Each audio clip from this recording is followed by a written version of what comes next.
पीले दांत वाली बहू। रंजना कभी ब्रश नहीं करती थी।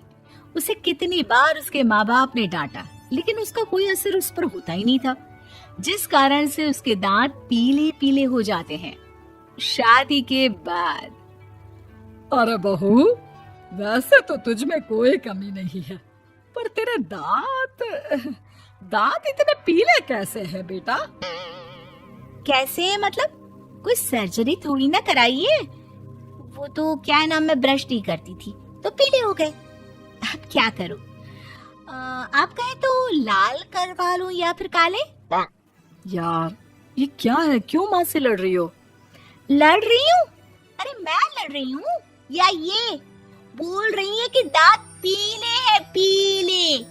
अरे तपस्या थोड़ी ना की है इन्हें पीले करने के लिए। बकायदा ब्रश नहीं किया है 20 साल तक, तब जाकर। छी, कैसी बात कर रही हो? ये उस वक्त तो पीले नहीं थे जब हम लोग तुम्हें देखने आए थे। अरे तब साफ करवा लिया होगा डेंटिस्ट के पास जाकर। अब देखो कैसे पीले पीले लग रहे हैं।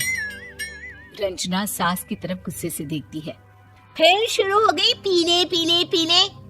अरे पीले तो तब भी थे जब मेरे हाथ का रसगुल्ला उड़ा उड़ा कर खा रही थी और बोल रही थी, लड़की नहीं गुणों का खजाना दे रहे भाई साहब आप। खैर, अब वो लोग करते भी तो क्या करते, पीले दांत वाली बहू पल्ले पड़ी थी तो झेलना तो था ही। एक दिन कीर्तन में रंजना गाना गा रही थी।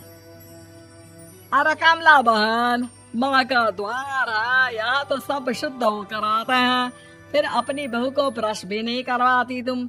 दूर से पीले पीले दांत भक्ति में बाधा उत्पन्न कर रहे हैं। अरे कोई 2 साल के बच्चे थोड़ी ना लेकर आई हूँ मैं बहू बनाकर। अच्छी खासी लड़की है, अरे कैसे करवाऊं ब्रश? ये तो उसे खुद करना चाहिए ना।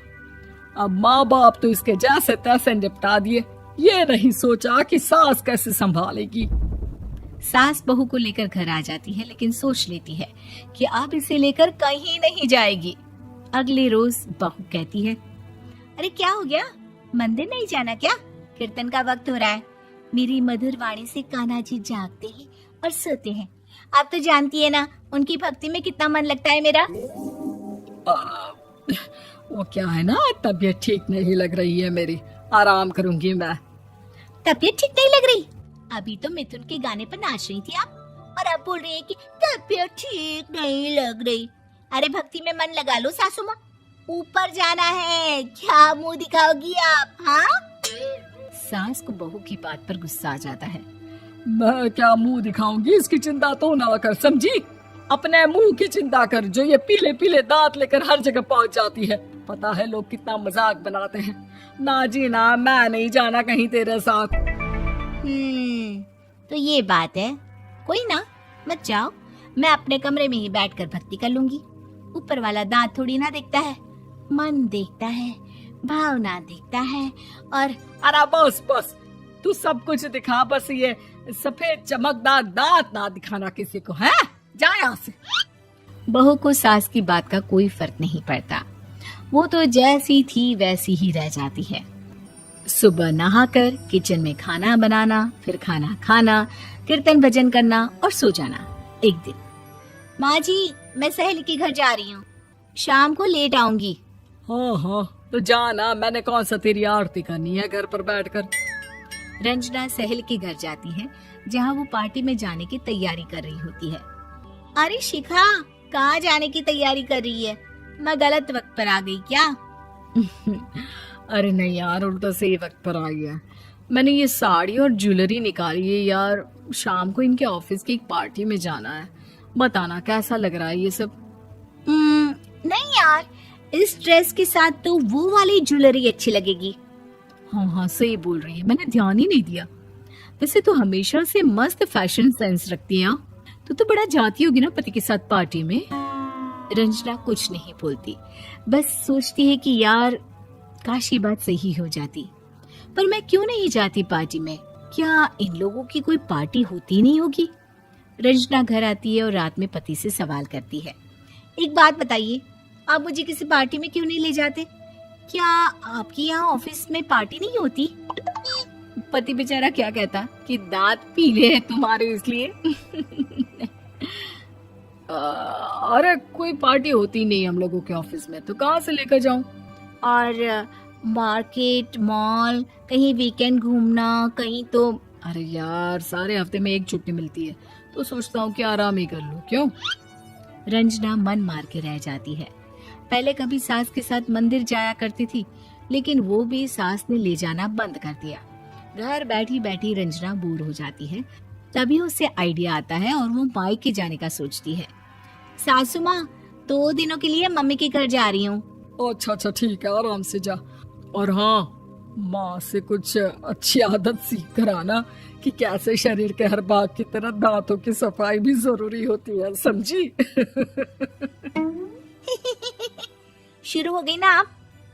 वो लोग आपकी तरह नहीं है कि छोटी छोटी बात का बतंगड़ बना दे। उन लोगों के लिए मैं मायने रखती हूँ, ना कि मेरे पीले पीले दांत। रंजना माँ को बिना बताए उन लोगों को सरप्राइज देती है, लेकिन जैसे ही वो दरवाजे पर पहुंचती है, अंदर देखती है कि घर वाले कहीं जा रहे होते हैं। अब माँ, काश रंजना दीदी के दांतों वाली प्रॉब्लम नहीं होती, तो वो भी हम लोगों के साथ चलती ना बुआ जी की बेटी की शादी में। हाँ बेटा, लेकिन अब उसे कौन समझाए कि उसको उसके पीले दांत नहीं दिखते, लेकिन उसके आसपास के लोगों को कितना एम्बैरेसिंग फील कराते हैं। मुझे तो कितनी बार उसके स्कूल की टीचर ने शिकायत की कि उसके साथ कोई लड़की बैठना भी नहीं चाहती, और ना ही कॉलेज में कोई उससे बात करना चाहता था। लेकिन पता नहीं क्यों उसे ये बात समझ में ही नहीं आती। कोई कमी नहीं है उस लड़की में, बस यही कि दांत पीले हैं। वो तो भला हो जीजा जी और उनकी माँ का, जो दीदी को जैसी है वैसे ही रखा हुआ है। रंजना को अपने घर वालों की बात सुनकर बहुत दुख होता है। वो सोचती है कि वो क्या करे, लेकिन फिर वो सीधा डेंटिस्ट के पास जाती है, अपने दांत चमकाती है और कसम खाती है कि वो रोज ब्रश करेगी। अरे क्या हो गया? तुम तो 2 दिनों के लिए गई थी ना। पर कोई ना, अच्छा है, चलो आ गई तो।